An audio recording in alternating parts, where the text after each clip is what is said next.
Welcome to our channel. Today we how to log into Azure OpenAI, access enterprise AI services step by step clearly. Open your preferred web browser. In the address bar, type in the URL for the Azure portal. Press the Enter key to navigate to the Azure portal. Once the page loads, you will see a prompt to sign in. Enter your Microsoft account email address associated with your Azure subscription. Click the Next button to proceed. You will then be prompted to enter your password. Type your password into the field provided.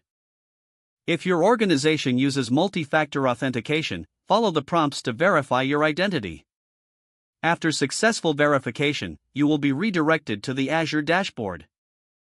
Once you're in the dashboard, locate the search bar at the top of the screen. Type OpenAI into the search bar and select the relevant service from the drop-down.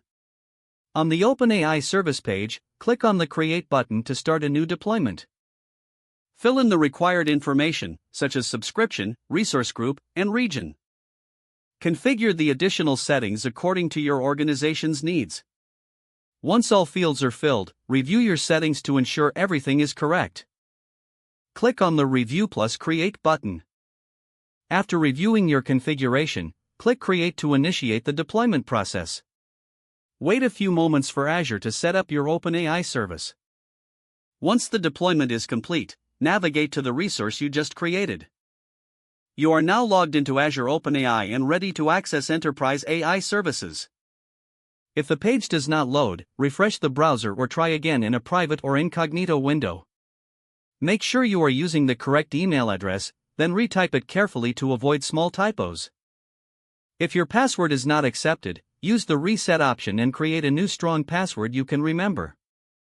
Check your spam folder for verification or security emails, then complete any requested confirmation steps.